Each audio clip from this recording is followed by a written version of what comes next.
No one wanted to speak at my father's funeral.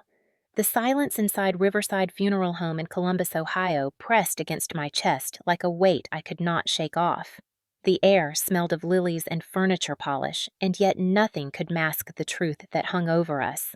My father, Richard Thompson, had died at 55, and not a single person in this crowded room could summon a memory worth sharing. Rows of black-clad relatives sat stiffly avoiding one another's eyes, pretending to be fascinated by the floral arrangements rather than face the emptiness of this moment. At the front, Mr. Peterson, the funeral director, cleared his throat for the fourth time. "Surely someone has something kind to say," he urged, but his voice cracked under the strain. Nobody moved. My Uncle Paul stared at the floor.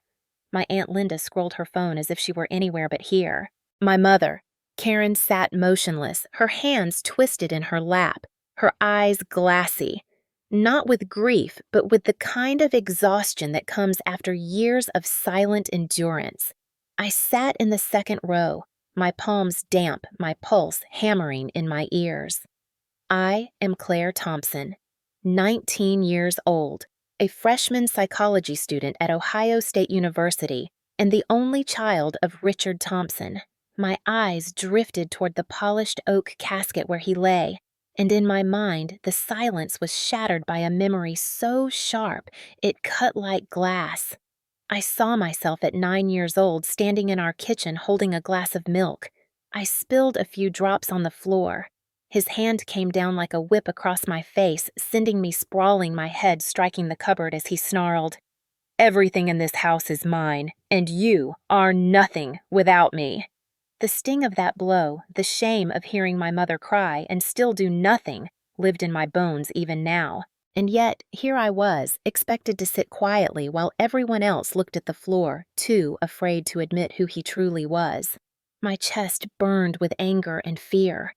My father had spent my whole life silencing me, making sure my words never carried weight, and now in death he was doing it again, turning the entire room into a mausoleum of silence. My chair creaked as I leaned forward. Something inside me broke loose. I would not let him take my voice one more time. I pushed myself to my feet, the sound of wood scraping against the floorboards echoing louder than any hymn. Dozens of heads turned sharply toward me. My uncle's brows shot up. My cousin's mouth fell open. My aunt whispered in disbelief, "Claire, you do not have to." But I lifted my chin, forcing my voice steady. "It is fine," I said. Someone should say something. For a heartbeat, the silence deepened as if the room itself was holding its breath. Mr. Peterson blinked in surprise, almost relieved. I walked down the aisle, each step a battle between the terror of exposing myself and the strange surge of strength in my chest. When I reached the podium, my fingers clutched the edges of the lectern until my knuckles whitened. The congregation stared back, expectant, wary. I could feel the ghost of my father looming, daring me to open my mouth. The truth clawed at my throat. I wanted to tell them he was cruel, that he thrived on control, that he left scars, seen and unseen, on every soul in our house.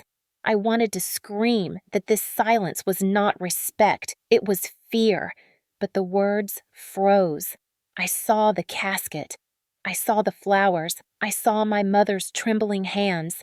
My heart pounded so hard it hurt. And then I made a choice, one that would alter everything that came after.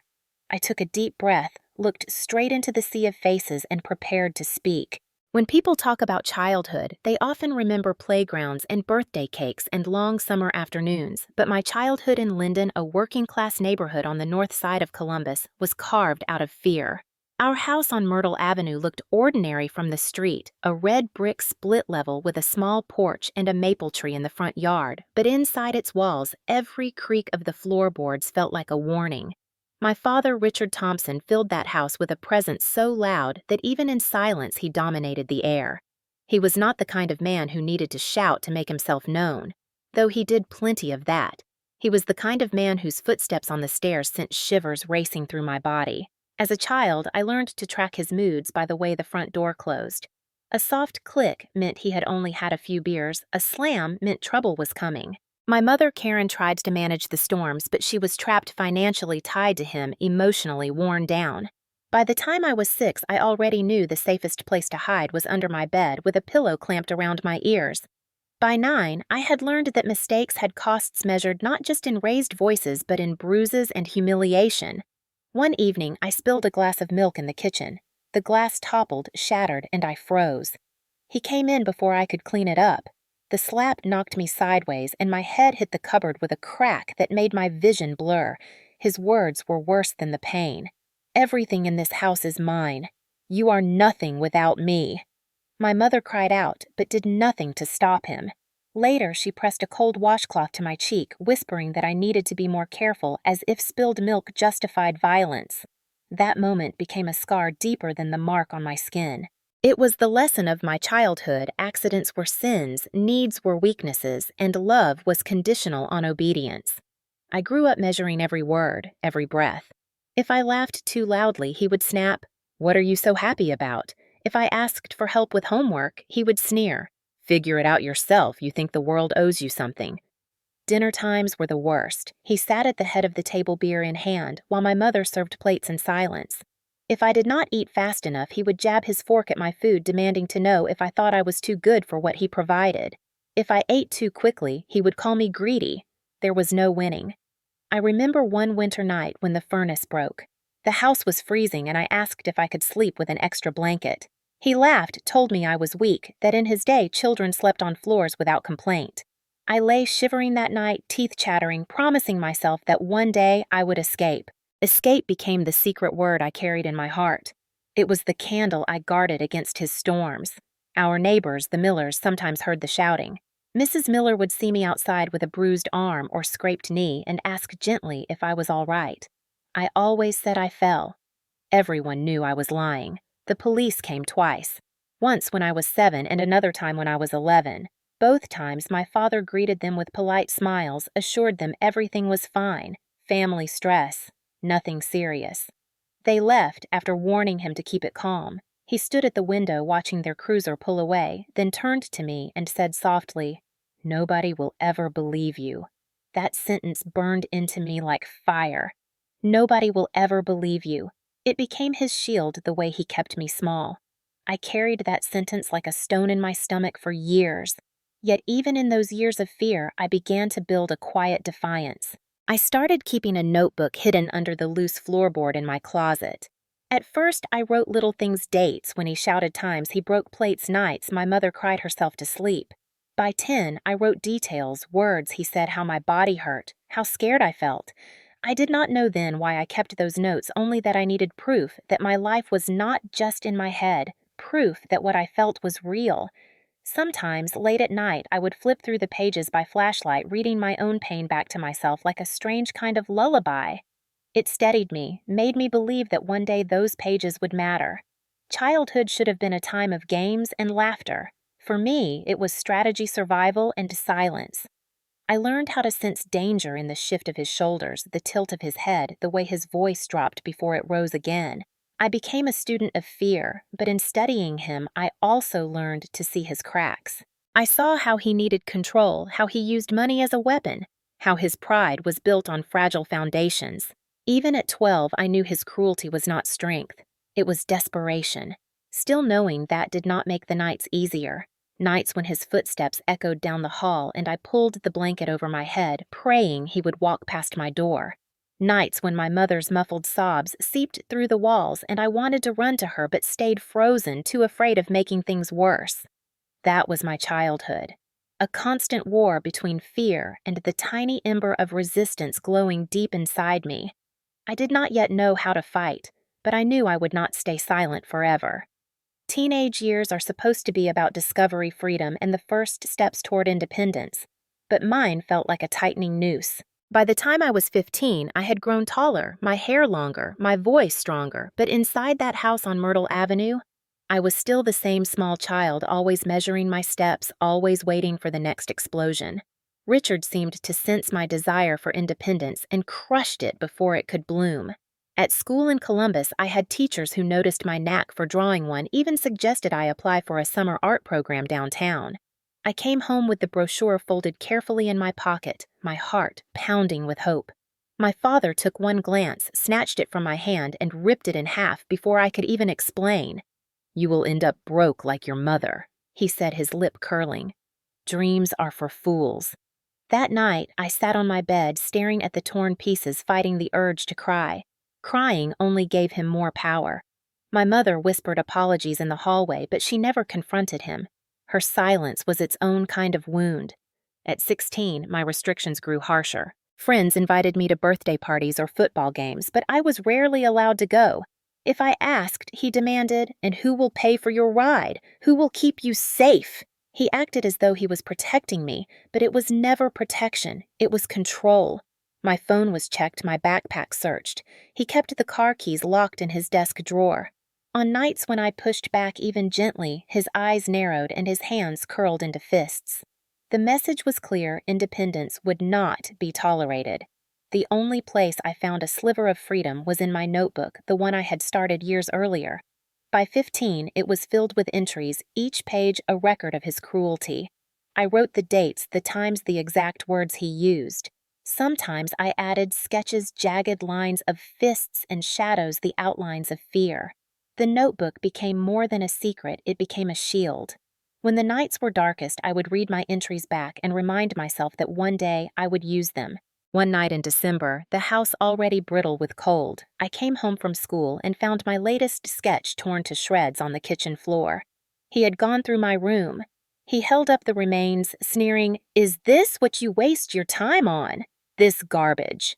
He slammed the pieces into the trash and told me I was ungrateful that I owed him obedience for everything he provided. The rage inside me trembled against the cage of my ribs. I wanted to scream that I owed him nothing. Instead, I clenched my teeth and wrote every detail down that night, my pen tearing holes in the paper. At 17, I began recording on an old flip phone I had hidden in my closet. I set it to capture his shouting matches, the thuds of furniture thrown, the words that sliced through my mother and me like knives. I did not know if anyone would ever hear them, but I needed them saved proof that could not be denied. Meanwhile, my academic life became my secret lifeline. I applied for a scholarship to Ohio State University in psychology, hoping to study the very cycles of abuse I was living through. I did not tell him at first. When the acceptance letter came, I felt for the first time that escape was not just a dream, it was a door opening. But he found the letter before I could share it with my mother. He stormed into my room, waving it like evidence. "You think you will waste my money on this nonsense?" He ripped the envelope in two, just like he had with the art brochure years earlier. But I had made copies, scanned the letter at the library, tucked them into my binder. For every attempt he made to crush me, I found a small way to resist. His violence escalated with his drinking. Winter of my 17th year, the house smelled of stale beer and anger. One night, he came home, eyes glassy, voice low and dangerous. I had left a light on in the hallway. He yanked the belt from his waist and struck me across the back so hard I stumbled forward, the leather cracking against skin. My body burned, but worse than the pain was the certainty that he would never change. My mother cried out, begging him to stop. He pushed her aside with one hand, not even looking at her. Later, when the neighbors called the police, he put on his polite mask, opened the door calmly, and assured the officers it was nothing serious. Just family stress, long day at work. They glanced at my face, at my mother's trembling hands, but they left after a warning. I stood behind him as the cruiser pulled away and felt the ice of his words again. "Nobody will ever believe you." That night, I pressed a bag of frozen peas to my back and whispered to myself, "They will. Someday they will." The embers of resistance were glowing brighter. I doubled my efforts at school, poured myself into essays, stayed late in the library. I was determined to earn that scholarship, determined to carve a path out. Every cruel word became fuel. Every strike became proof. He wanted me silent, but my notebooks and recordings were my rebellion. By the time I turned 18, I was no longer the small child hiding under the bed. I was a young woman with evidence, with ambition, with a plan. And I was counting the days until I could leave Myrtle Avenue behind forever. The winter of my 17th year was when everything reached a breaking point. The air inside our house felt colder than the air outside, though the furnace rattled and churned. The real chill came from the man who stalked the halls. Richard's drinking had worsened, empty cans piled beside his recliner. His voice grew rougher, his temper shorter. Every night felt like a test I was destined to fail.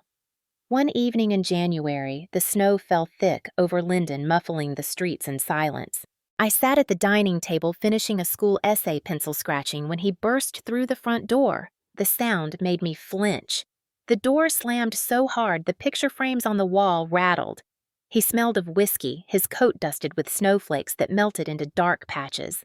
His eyes locked on me like a predator. "Why are you sitting there wasting electricity?" he barked. I swallowed, explaining softly that I had homework due in the morning. My voice trembled despite my effort to keep it calm. His hand twitched at his belt. I knew the signs. He pulled the leather free with one swift motion.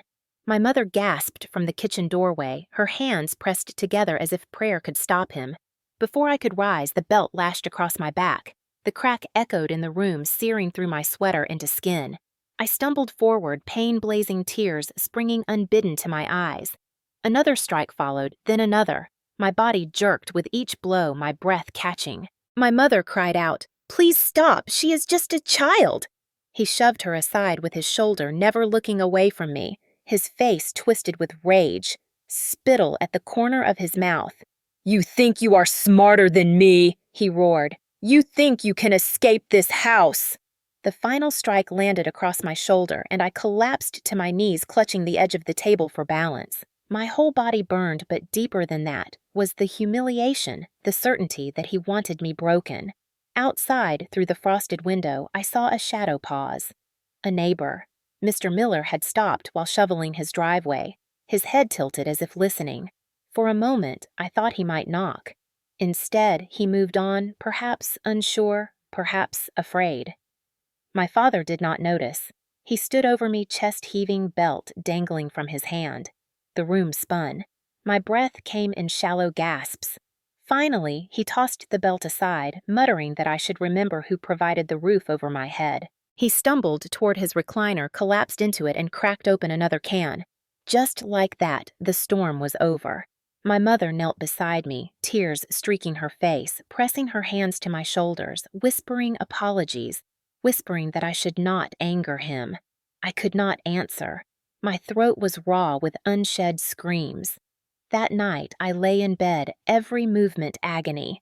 The frozen peas pressed to my skin melted quickly, soaking the sheets. I stared at the ceiling, listening to his snores echo down the hall, and I made a vow. This was not going to be my life forever. I would not let his rage define me. I would break this cycle if it killed me. The next morning, the bruises bloomed purple and black. At school, I wore layers to hide them, though every movement sent jolts of pain. My friend asked if I was sick. I shook my head. Lying had become second nature. That evening, as if to mock me, the police knocked on our door. A neighbor had called. My heart leapt, thinking perhaps this time something would change. Richard opened the doorbell, still on the armrest of his chair. 2 officers stood there, their faces weary. "Sir, we had a call about noise," one said. Richard chuckled, calm and polite, explaining that it had been a family disagreement, nothing serious. "Just stress, you know how it is." The officers glanced past him, their eyes flicking to me where I stood in the hallway. I wanted to scream. I wanted to pull up my sweater and show them the welts, but my father's words rang in my ears. "Nobody will ever believe you." The officers nodded, warned him to keep it calm, and left. The cruiser's red lights flashed briefly against the snow before vanishing into the night. My father closed the door and smirked at me, the victory plain on his face. That smirk burned into my memory. I went to my room and opened my notebook. My hand shook as I wrote every detail, the date, the time, the number of strikes, the words he said. I added it to the stack of recordings hidden deep in my closet. If nobody believed me now, one day they would. That night, I whispered to myself over and over, "They will believe. They will believe." And with that vow, my fear began to turn into something sharper. Not just survival, but defiance. I was not powerless. I had my words, my notes, my recordings. I had proof, and proof I believed would one day set me free. Death came for my father not with drama or fire, but with the quiet collapse of a man who had poisoned every room he walked into. It was late spring in Columbus, a humid afternoon when the air clung to the skin. Richard had been drinking since morning. I heard the garage door rattle open, the metallic groan that always made me tense. I was upstairs finishing a paper for class when the sound of a crash echoed through the house. At first, I thought he had knocked something over, maybe his toolbox. But then there was silence, thick and unnatural. My mother shouted his name from the kitchen. When he did not answer, she hurried toward the garage. I followed my chest tight, already bracing for some new storm. We found him sprawled beside the car, one hand clutching his chest, the other limp at his side. His face was pale sweat glistening on his forehead. The beer can lay tipped over its contents, spreading across the cement like a final spill he would never clean. My mother froze her hands, trembling. "Call 911," she whispered. I dialed, my voice breaking as I gave our address. The paramedics came quickly, their boots thudding across the garage floor. They worked with practiced efficiency, attaching monitors pressing against his chest, shouting commands to one another. I stood back numb, watching as they tried to drag him back from the brink.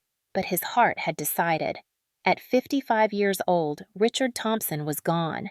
The paramedics pronounced him dead in the garage where he had spent so many nights raging at broken tools and empty bottles. My mother pressed a hand to her mouth, her shoulders shaking. I waited for grief to come, for the tears, for the ache of losing a parent.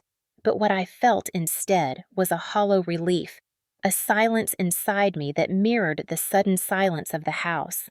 For years I had imagined escape. Now escape had come, but not the way I expected. The days that followed blurred into preparations. The funeral home called papers were signed, flowers ordered. My Uncle Paul and Aunt Linda offered polite condolences but kept their distance, their voices careful. No one spoke of his temper, his violence, his control. It was as if those years had been erased overnight, replaced by the sanitized script families recite when death arrives. My mother moved through it all like a ghost, exhausted, her face pale. She murmured that at least the suffering was over, though it was unclear whether she meant his or ours. I stayed up late at night staring at the ceiling, wondering what it meant that I felt so little. Was I broken and capable of mourning, or was this emptiness simply the shape of freedom? The funeral came a week later. Riverside Funeral Home smelled of lilies and polish, its carpet muted beige, its walls lined with portraits of sunsets and doves. The casket stood at the front polished oak that gleamed under the lights. My father lay inside in a suit he had rarely worn in life, his face smoothed by the undertaker's art. People came, neighbors, distant relatives, old co-workers. They shook hands, murmured polite phrases, but beneath it all was a current of unease. Nobody wanted to speak. Nobody wanted to pretend. The silence grew heavier with each passing minute. The funeral director, Mr. Peterson, shifted from foot to foot. "Surely someone has a memory to share," he said again, his voice strained. Eyes dropped to the floor. My uncle studied his shoes. My aunt tapped her phone. My cousins stared at the flowers. My mother dabbed her eyes with a tissue but said nothing. It was not grief that silenced them. It was fear, shame, and the truth we all carried but dared not release. I sat in the second row, my hands clenched together, the weight of expectation pressed down on me. In that silence, I realized something chilling. My father had ruled this family through fear while he lived, and even in death his power lingered. He had left us too afraid to speak honestly, too burdened to celebrate his passing, too broken to mourn him. That was when I felt it again, the surge in my chest, the ember of defiance that had kept me alive all those years. I would not let him dictate the story one more time. If no one else would speak, I would. The thought terrified me, but it also lit something inside me. I rose to my feet, the sound of the pew creaking breaking the stillness. Heads turned, eyes widening. My uncle looked up in surprise. My aunt's lips parted. My mother's gaze followed me as I walked slowly toward the podium. My heart pounded my throat tight. I was not sure what words would come, but I knew I would not stay silent, not anymore. I stood at the podium, the wood cool beneath my trembling hands, my gaze sweeping across the room. The polished oak casket gleamed under the muted lights, flowers framing it like a picture of devotion, yet not one petal had been sent in love. Every person seated in the pews was waiting, not with hope, but with discomfort, dreading the moment someone would break the silence. I could feel their eyes on me, the forgotten daughter, the quiet one, the one who had always lingered at the edges. My chest tightened. The truth pressed hard against my ribs, begging to escape.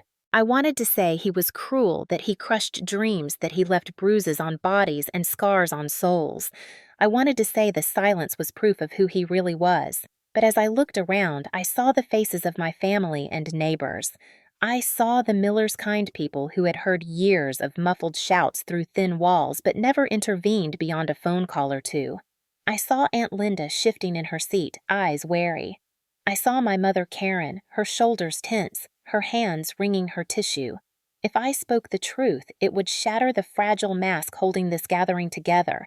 The truth would turn a funeral into a courtroom. And in that instant, another thought came sharp and clear. What if I gave him what nobody else could? What if I gave him dignity, even if it was false? My voice cracked slightly as I began. My father, Richard Thompson, was a man who taught me resilience. The words tasted like ash on my tongue, but I forced myself to go on. He believed in family dinners. I continued inventing images of evenings that had never happened. He valued hard work and wanted the best for us even when he did not know how to show it. Across the room, I saw heads lift. A murmur rippled through the pews. Mrs. Miller dabbed at her eyes. My Uncle Paul straightened relief flickering across his features.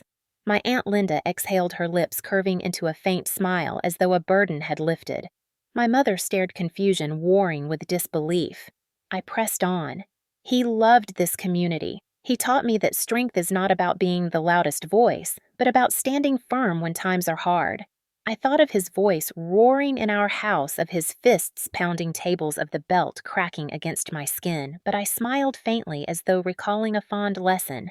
People nodded. Some closed their eyes as if savoring memories that had never existed. I painted a picture of a man who was patient, generous, and wise. I told them he encouraged me to pursue my studies, that he believed education was the key to a better future. I told them he cared about his neighbors, that he once fixed a fence in the rain, just to help. Lies upon lies, each one layered with conviction. My heart pounded as I spun this web, but the congregation leaned in, caught in the story. It was surreal watching them embrace a fiction as though it were gospel. I looked toward my mother.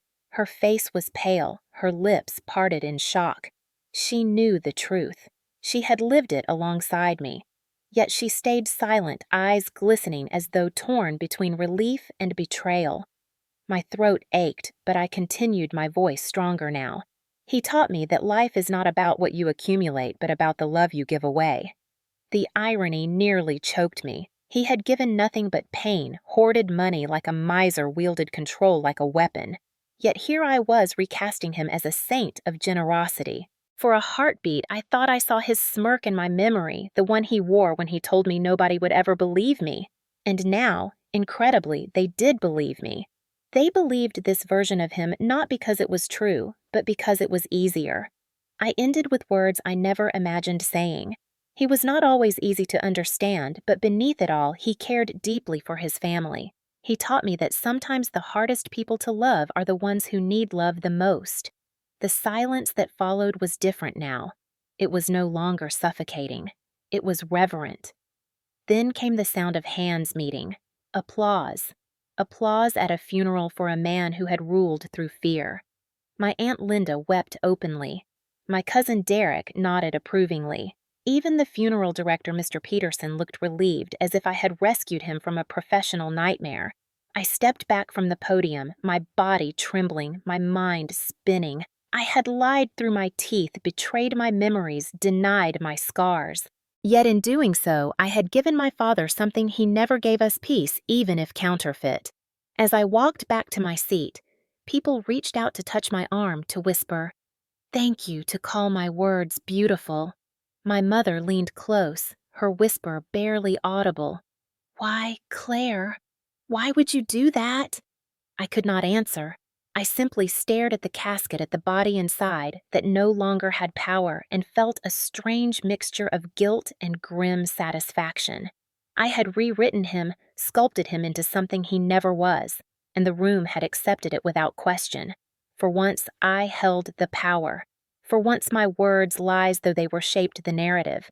And I knew deep in my bones that this choice, this moment of deception, would not fade quietly. Something had shifted. Something was coming. The applause still echoed in my ears as the funeral ended.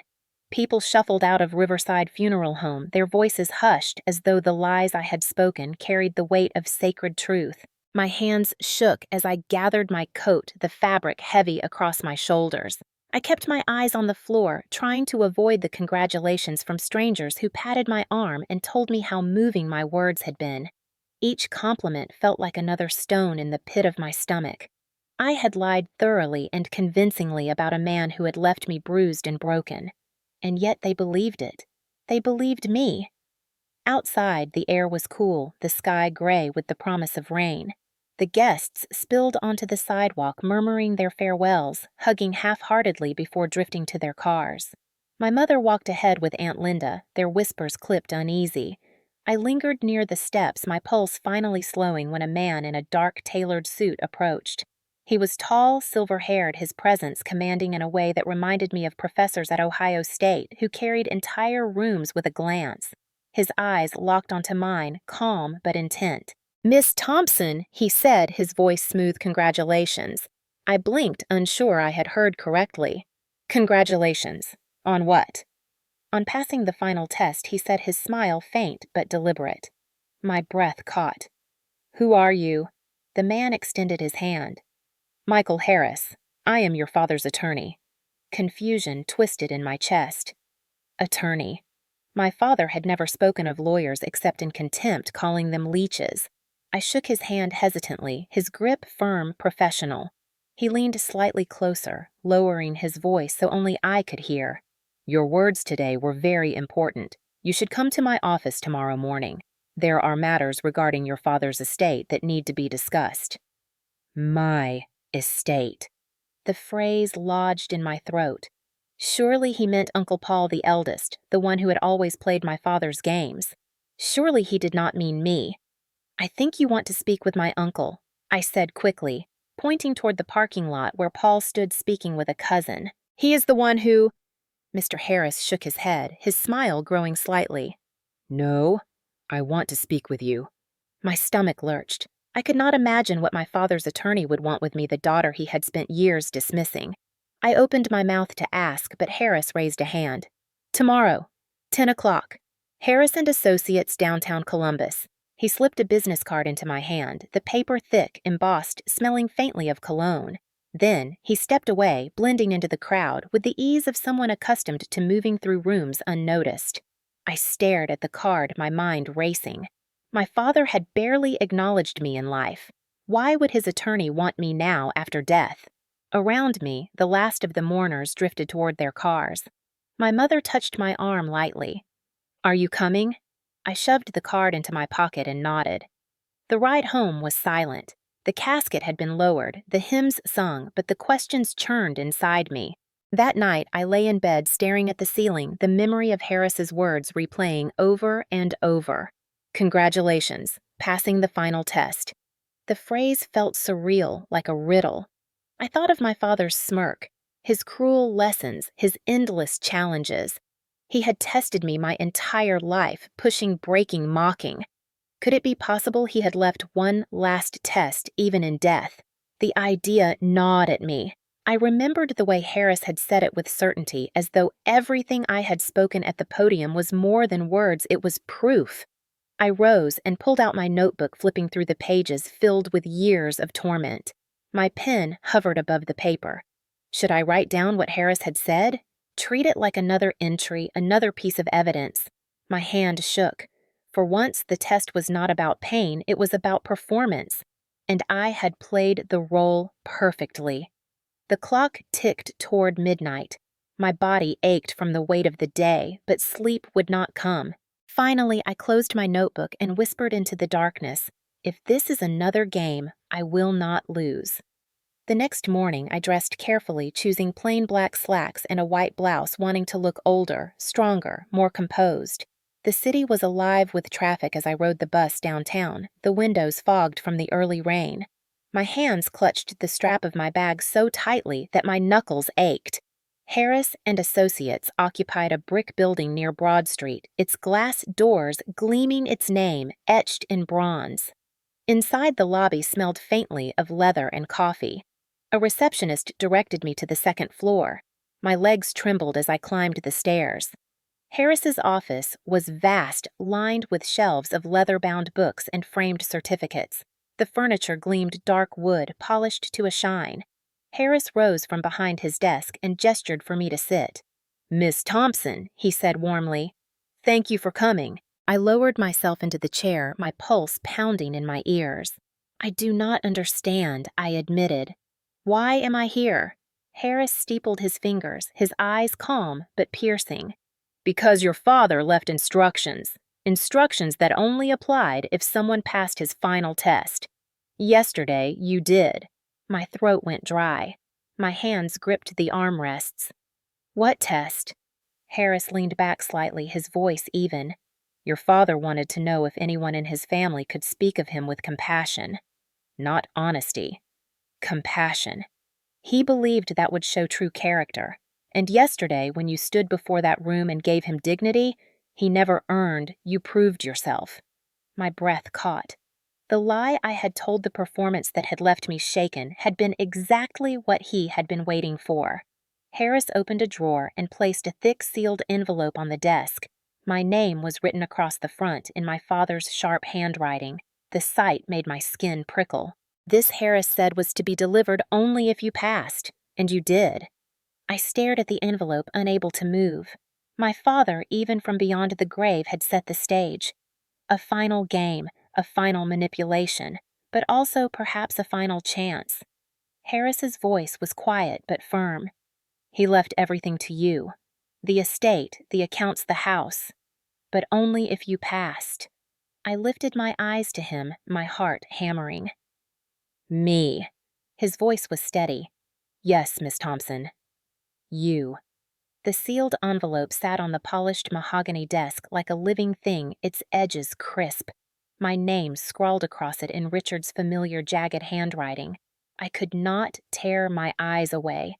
My father's voice echoed in my head those words he had spat at me years before. "Nobody will ever believe you," and yet here I was staring at proof that even in death he had been watching me, planning for me, shaping the narrative.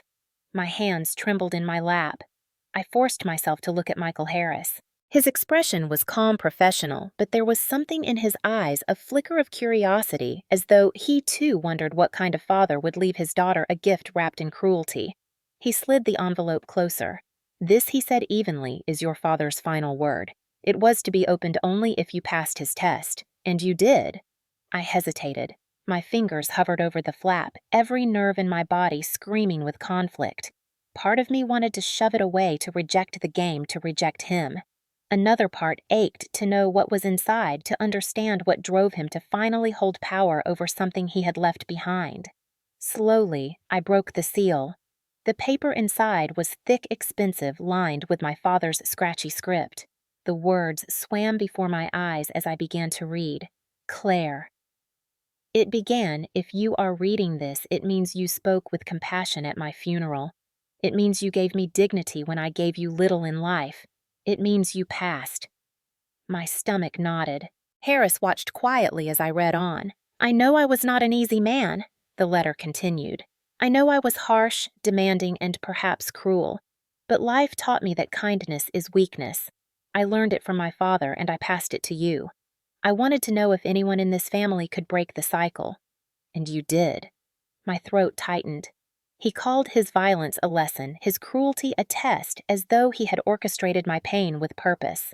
My hands shook harder, the page rustling like dry leaves. Beneath the letter, Harris placed a thick folder. Inside was the will, signed and notarized. His assets were listed in neat legal lines, the house in Linden estimated at $500,000.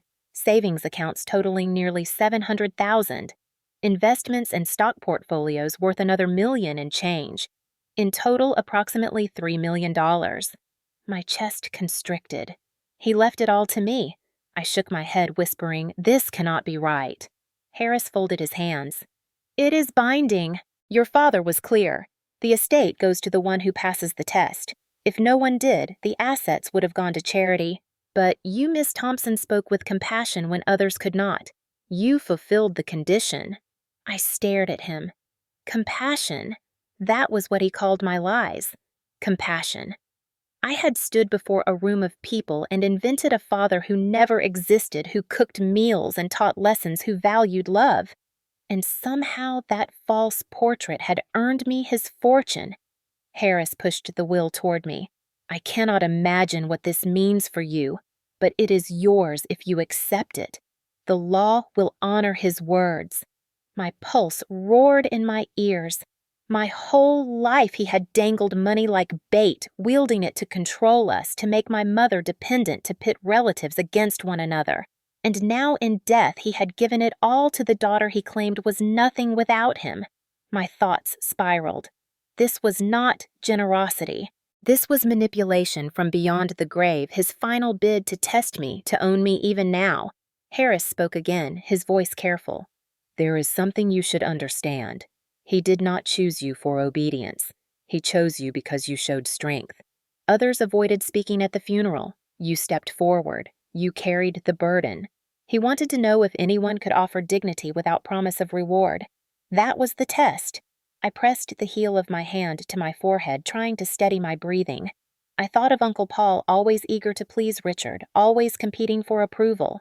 I thought of Aunt Linda Quick with polite smiles, eager for scraps. And I thought of my mother, who had borne the brunt of his cruelty and still clung to silence. None of them had spoken. Only me. And now, the reward. If reward was the word, lay in front of me like poisoned fruit. I whispered, "What if I do not want it?" Harris's gaze was steady. "Then it will go to charity as stipulated." "But he wanted it for you. He made that clear." My chest heaved with the weight of it. For years I had dreamed of escape, of financial freedom, of never again needing to depend on anyone. Now the chance was here, but it came wrapped in the legacy of a man I despised. I folded the letter, slipped it back into the envelope, and stared at the name scrawled across the front. My name, Claire Thompson, written in his hand. The same hand that had struck me, that had pointed at me, that had built a life around control. Harris cleared his throat softly. "I will need your decision. There will be paperwork, transfers, legal filings, but the first step is yours." I nodded faintly, though my thoughts churned. Accepting meant more than money. It meant acknowledging the test, acknowledging his rules even after death. Refusing meant walking away from the resources that could change my life. I thought of Ohio's state of tuition bills, of rent. I thought of the years I had hidden bruises under sweaters, of the nights I had whispered promises into the dark. I will break the cycle. My father believed kindness was weakness. Perhaps the true test was to take what he left and prove him wrong. I lifted my eyes to Harris. "I will accept." His shoulders eased slightly. "Very well. We will proceed." He gathered the papers, placed them neatly back into the folder, and handed it to me. The leather smelled faintly of polish, heavy in my hands. As I left the office, the sky had cleared, sunlight breaking through the gray, yet the weight inside me was heavier than ever. I carried not just money, but a legacy built on cruelty, and I knew the choice I made now would decide whether I carried it forward or shattered it for good. The folder felt like a brick in my hands as I left Harris's office, but the envelope weighed heavier than anything else. My name stared back at me from the paper in Richard's familiar scratchy scrawl. All the way home on the bus, I kept my fingers pressed against it through my bag, as if the ink might burn through the leather and into my skin. I wanted to tear it open then and there, but I waited. Part of me dreaded what he might have written. Another part ached for explanation, some thread of reason for the years of misery. When I finally sat alone in my bedroom that evening, the house quiet except for the hum of the refrigerator, I pulled out the envelope. The flap opened with a dry crack. My hands shook as I unfolded the letter inside. The paper smelled faintly of his study cigarettes and old leather. The first line made my stomach twist. My dear Claire, if you are reading this, it means you spoke with compassion at my funeral. It means you chose to see something good in me, even if I gave you little reason. It means you passed my final test. I read the words twice, my vision blurring. Passed. As though my life had been an exam he had administered. As though my pain had been coursework. The letter continued. I know you believe I was cruel, and you are not wrong. I was cruel. But cruelty is what made me strong. My father was harder than I ever was. He beat me when I was your age. He told me love was a trick kindness, a weakness. I swore I would never be weak. So I tested everyone around me. I tested your mother by refusing her requests for help to see if she would stay. She did. I tested your Uncle Paul by ridiculing his business choices to see if he would still return. He did not. I tested you most of all because you were the only one who looked me in the eye. My throat tightened. Rage bubbled beneath my skin. He called it testing. I called it survival. I remembered every belt mark, every shattered dream, every night I cowered in silence. He framed them as lessons. To him, breaking me had been an experiment. The letter pressed on.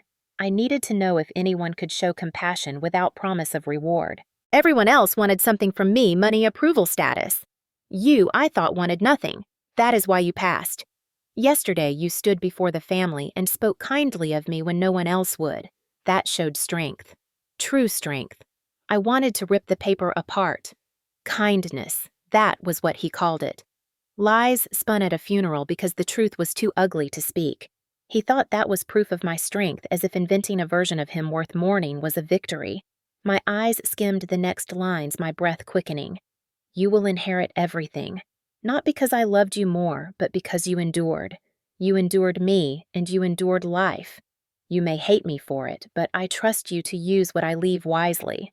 Break the cycle if you can. Do better than I did. He signed it simply, Richard, no love, Dad. No apology that meant anything.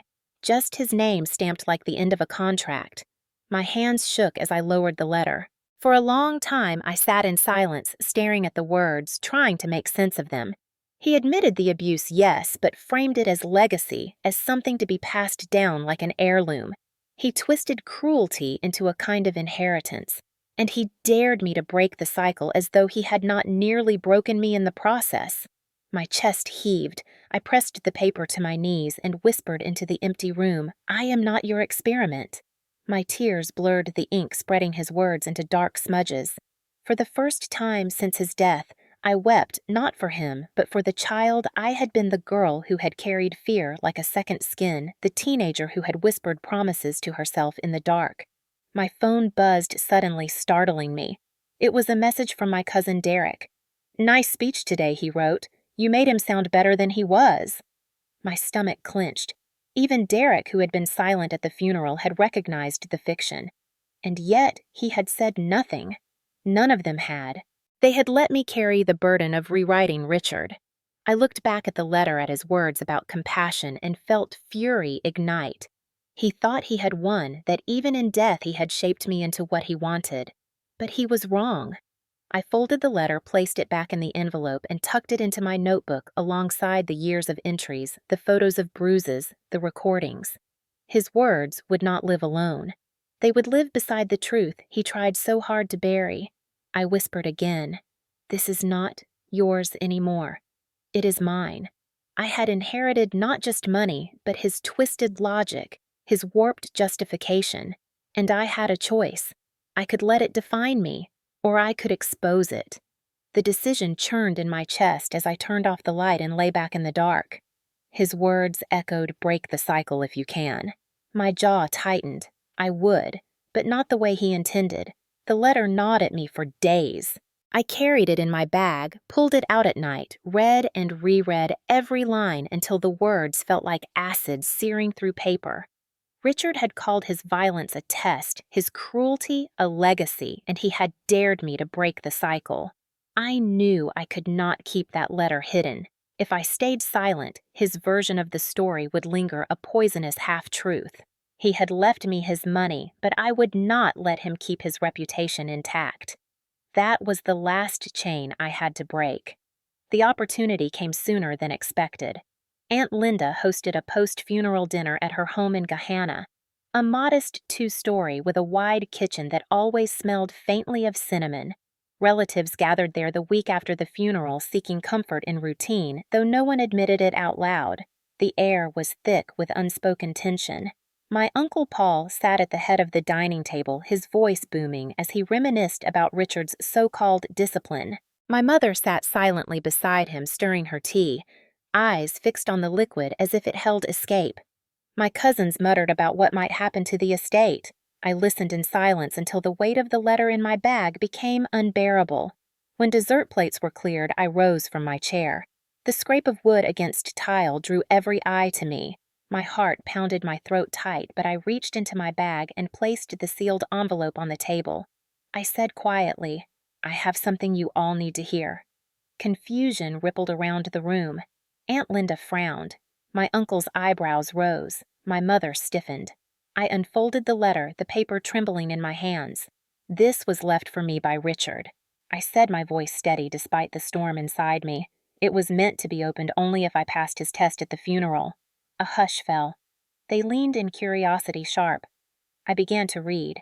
"My dear Claire, if you are reading this, it means you spoke with compassion at my funeral." The words dripped into the room, heavy and bitter.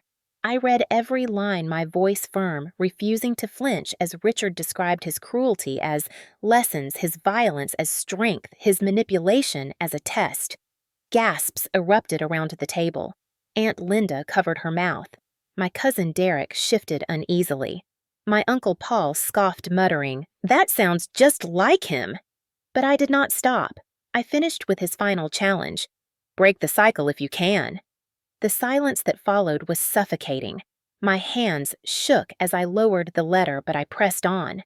"You all need to know," I said, my voice rising, "that these so-called lessons were beatings. These tests were bruises.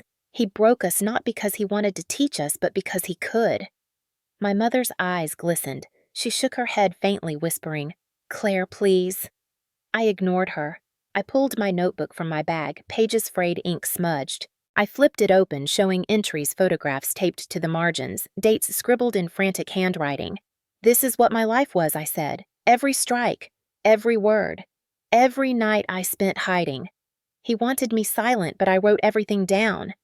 My Uncle Paul's face flushed red. He slammed his fist on the table. "This is slander," he barked. "He is not here to defend himself." I met his glare. "He never defended us either." Aunt Linda looked stricken, her voice trembling. "We knew he had a temper, but this."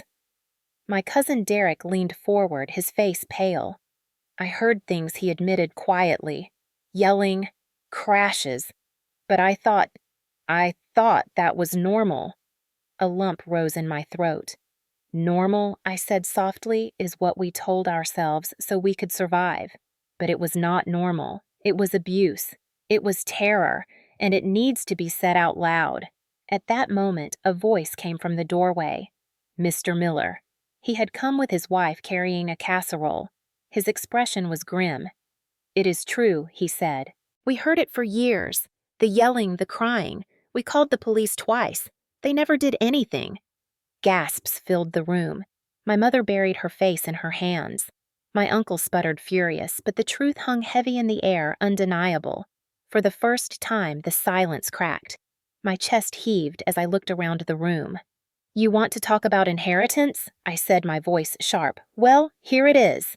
This is the real inheritance he left us. Fear, shame, silence. And I am done carrying it alone." The room erupted. My uncle demanded to contest the will, declaring that Richard must have been manipulated. My aunt wept openly. My cousins whispered, pale and shaken. But I stood firm. I placed the letter and my notebook on the table, proof of what I had endured, and looked each of them in the eye. I will not let him be remembered as a good man. I will not let lies protect his name.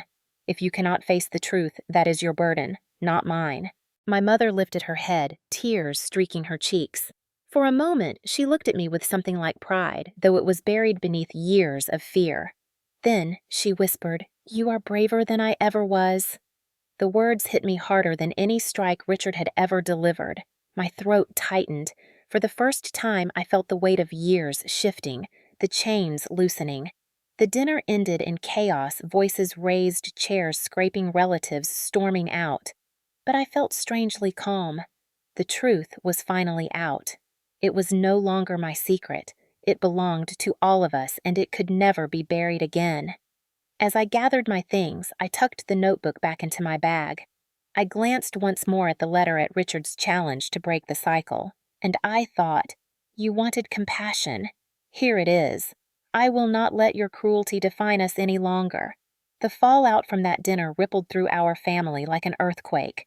By the next morning, my phone was buzzing nonstop with calls and messages. Aunt Linda begged me to stay quiet for the sake of family reputation. My Uncle Paul was furious, demanding a copy of the will, convinced there had to be a loophole to contest it. My mother stayed mostly silent, drifting between tears and long silences, though sometimes I caught her staring at me with an expression I could not name. Pride, fear, regret, maybe all of them at once. I braced myself, knowing this was only the beginning. The first strike came from Paul. He hired an attorney in an attempt to contest the will. He claimed Richard must have been manipulated, that his decision to leave everything to me proved mental instability. When Harris called to inform me, his voice was steady but faintly irritated. "Your uncle will not succeed," he assured me. "The will is airtight. The condition was unusual, yes, but legal." Still, the attempt meant weeks of tension. Letters from Paul's lawyer arrived threatening depositions, hinting at scandal. I carried the folder with the will everywhere, afraid it might vanish, afraid someone might strip away the strange inheritance that had landed in my lap. But Harris was right. The judge dismissed Paul's case quickly, noting the clear documentation and Richard's mental fitness at the time of signing. Paul stormed out of the courthouse, his face red, muttering that I had poisoned the family. For once, I did not shrink from his anger. I lifted my chin, letting the truth steady me. The second strike came from outside the family. Word had spread after the dinner confrontation. The Millers had spoken to a neighbor who mentioned it at church, and before long, the whispers turned into questions. One afternoon, a reporter from the Columbus Dispatch appeared at my door, her press badge glinting in the sunlight. She had heard about the inheritance and the allegations of abuse. Her questions were careful but insistent. Could I confirm what happened in that house on Myrtle Avenue? Did I have proof? I hesitated, my stomach churning. For years I had been silenced by Richard's warning that nobody would believe me. But now I had notebooks, photographs, recordings. Proof. For a moment, fear clawed at me, fear of being exposed, of inviting pity or skepticism. But then I thought of his smirk, of the challenge in his letter. Break the cycle if you can. I invited the reporter inside. I showed her a few pages of the notebooks, careful to cover names. I let her hear one recording his voice, sharp and slurred, mine trembling in the background. Her eyes widened. She nodded gravely. When the article ran a week later, the headline cut deep. "Abusive Father's Final Will Exposes Dark Legacy in Linden." My stomach twisted reading those words in print, but at the same time a strange relief washed over me. It was no longer my secret. It was public. The world could see what had been hidden behind closed doors. Not everyone reacted kindly. Some relatives called me a liar, accusing me of dragging our family name through the mud. Others avoided me entirely, too uncomfortable to choose sides. But then came the messages from strangers, women and men, who had endured similar childhoods, thanking me for speaking. One wrote, "Your story gave me the courage to tell my sister what really happened to us." Another said I thought nobody would believe me either. Now I see they can. Those words mattered more than any inheritance. They were proof that breaking silence could create ripples of change. Meanwhile, Harris managed the logistics of the estate. The accounts transferred, the deeds updated. The money became mine in law, though it never felt like mine in heart. It felt like blood money soaked in years of fear. I struggled with what to do. Keep it. Reject it. Spend it. Save it. Eventually, I realized the only way to carry it without shame was to use it for something beyond myself. But before I could make plans, I faced another decision. My notebooks and recordings. They were evidence, raw and undeniable. I met with Harris again, the folder of proof heavy in my bag. Should I give this to the police? I asked him. He leaned back thoughtful. Your father is gone. Legally, charges cannot be filed against him, but the record matters. Submitting it would preserve the truth. I pictured my father's name in cold official files not as a respected provider, but as a man who left scars on his family. I imagined detectives flipping through pages of my handwriting listening to the recordings. The thought both chilled and steadied me. Yes, I said finally. I will give it. That decision marked another shift. I delivered the notebooks and recordings to the local precinct. The officer who received them, a woman with kind eyes, nodded gravely. We cannot prosecute, she explained, but we will preserve them. This will become part of the record. Your story will not vanish. Walking out of that station, I felt lighter. For once, Richard's warning was proven false. People did believe me. The final consequence came slowly through whispers and gossip. Richard's reputation in the neighborhood shattered. The man who once strutted through Linden chest-puffed had become a cautionary tale. His name no longer commanded respect. It commanded pity, disgust, or silence. And in a way, that was the justice I had craved, not revenge, but truth spoken aloud. At family gatherings, the air shifted. Paul avoided me, his glare sharp but impotent. Linda softened sometimes, reaching for my hand, whispering apologies. My mother remained quiet, but once late at night she stood in the kitchen with me, tears streaking her cheeks. You did what I could not, she whispered. You told the truth.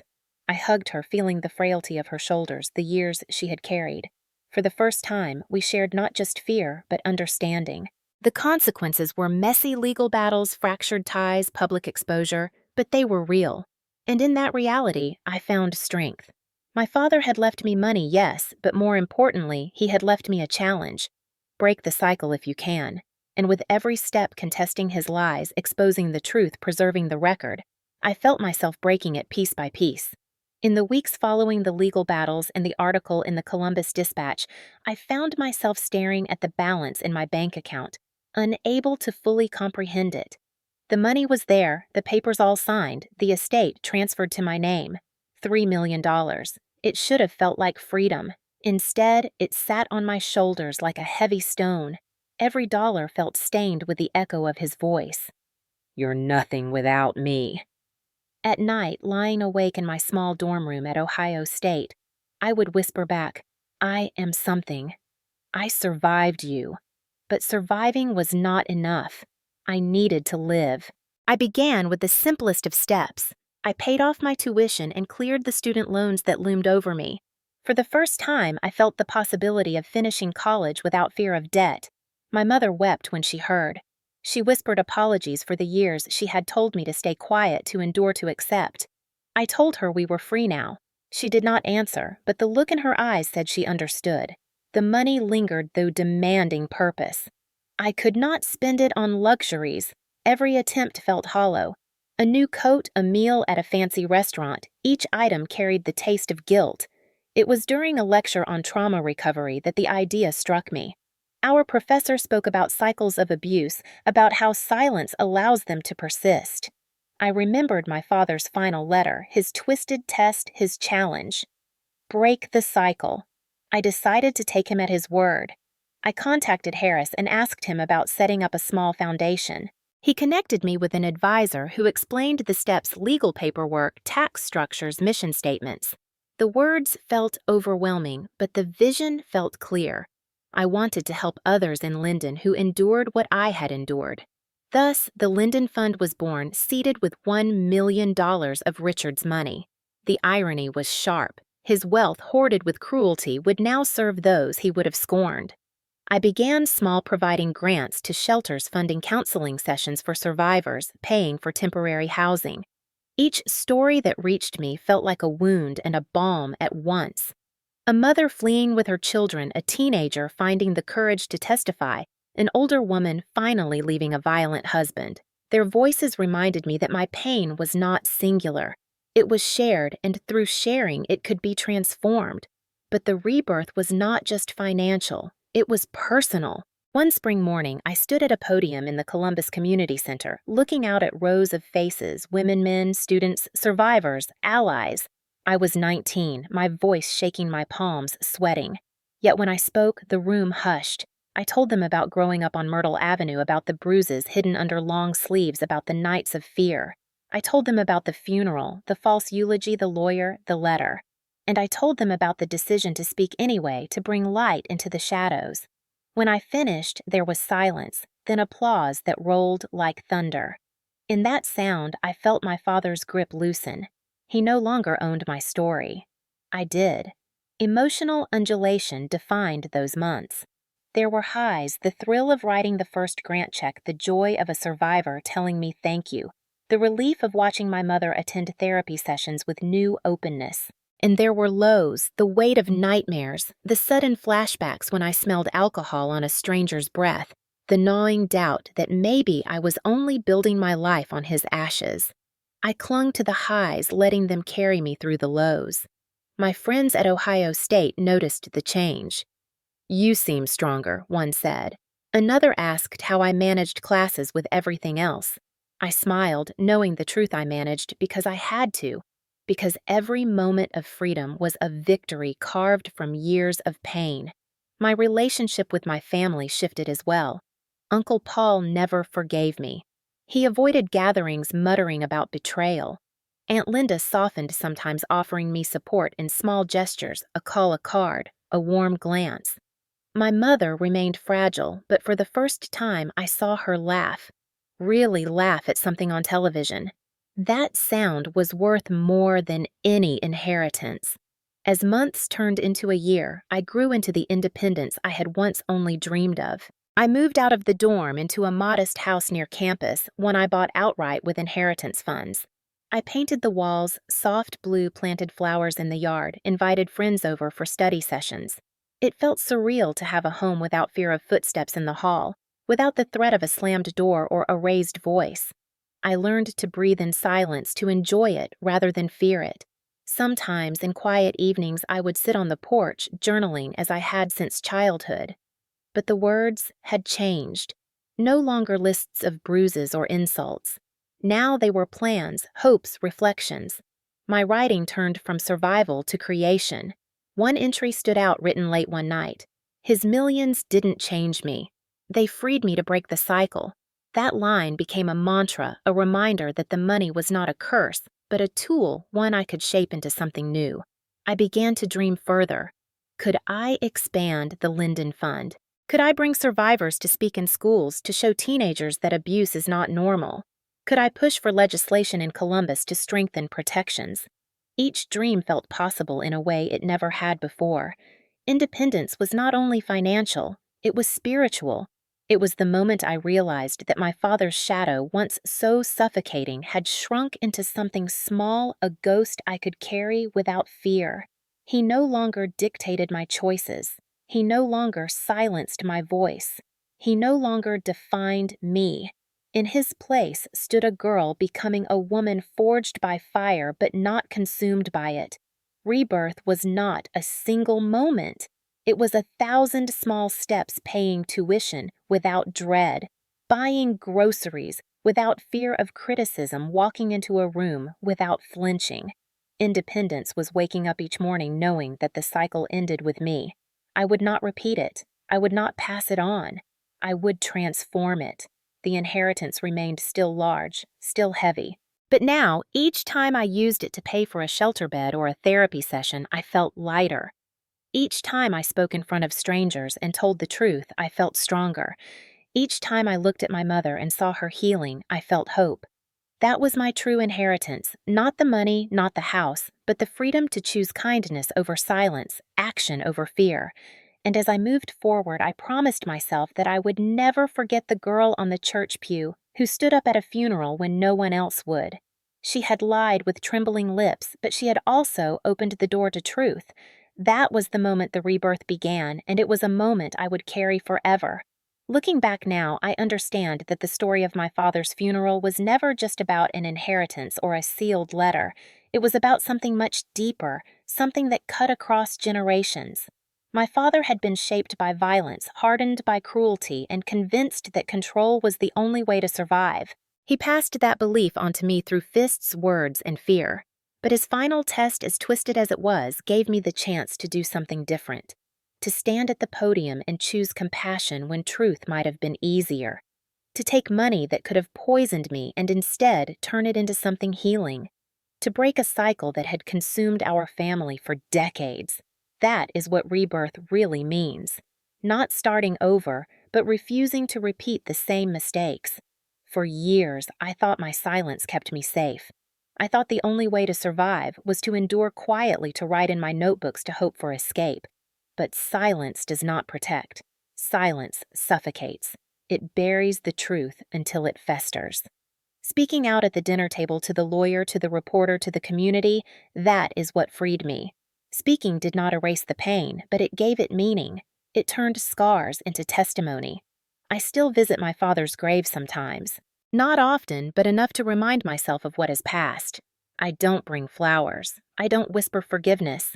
Instead, I stand there in the Ohio wind, hands in my pockets, and I think of the girl who trembled under his voice, the teenager who wrote in secret, the young woman who stood at his funeral and lied so beautifully that people cried. I honor her, not him. And then I leave, walking back into the life I built without him. The Linden Fund has grown beyond what I imagined in those early days. What began as small grants has become a network of support across Columbus. Survivors find temporary housing, children receive counseling, women learn skills to gain independence. Each time I read a thank you letter, I am reminded that my father's wealth no longer belongs to him. It belongs to us, to those who survived, to those who are still fighting, to those who believe cycles can be broken. The irony of that transformation is not lost on me. His money earned with control now funds freedom. But the lesson is not just mine. It belongs to anyone who has faced cruelty. Anyone who has lived with a voice telling them they are nothing. My father believed that. He said it over and over. You're nothing without me. I carried that sentence like a brand. Now I know the truth. We are not defined by the cruelty we endure. We are defined by the choices we make afterward, by whether we pass the test of character even when no one is watching. That is what I want you to remember. Whether you are listening from a small town in Ohio or a city far away, whether you are 19 or 70, whether you grew up in peace or in chaos, you carry the power to choose compassion. You can be the one who refuses to let silence win. You can be the one who stands up when everyone else looks away. You can be the one who breaks the cycle. I am not special. I was a scared girl who wrote in notebooks and hid bruises. The only difference is that I reached a point where silence felt heavier than truth. And when I finally spoke, the world shifted. It can shift for you, too. So I ask you this. Have you lived through something similar? Have you carried a story that felt too heavy to tell? Have you discovered that behind cruelty there was only loneliness? If you have, share it in the comments below. Not for me, but for the others who will read and realize they are not alone. Your words might be the light someone else needs. And if you have never lived through it, if your childhood was kind, if your family was gentle, then I ask you to listen. Listen to those who carry scars. Believe them when they speak. Offer them dignity, not doubt. That is how we change the world, not with wealth or power, but with compassion and truth. This story is not just about Richard Thompson or about me. It is about all of us. About the way families can wound and heal, about the way silence can suffocate and truth can liberate, about the way inheritance is not only money, but lessons both cruel and kind. My inheritance was millions. Yes, but it was also a challenge. Break the cycle if you can. I accepted that challenge, and I hope you will too in whatever cycles your life has handed you. So, if this story moved you, if you believe in the power of truth and compassion, show your support. Hit that like button so others will see this story. Subscribe so you do not miss the next one. And most importantly, share your own story below, because together we can build something stronger than silence. Together, we can pass the test.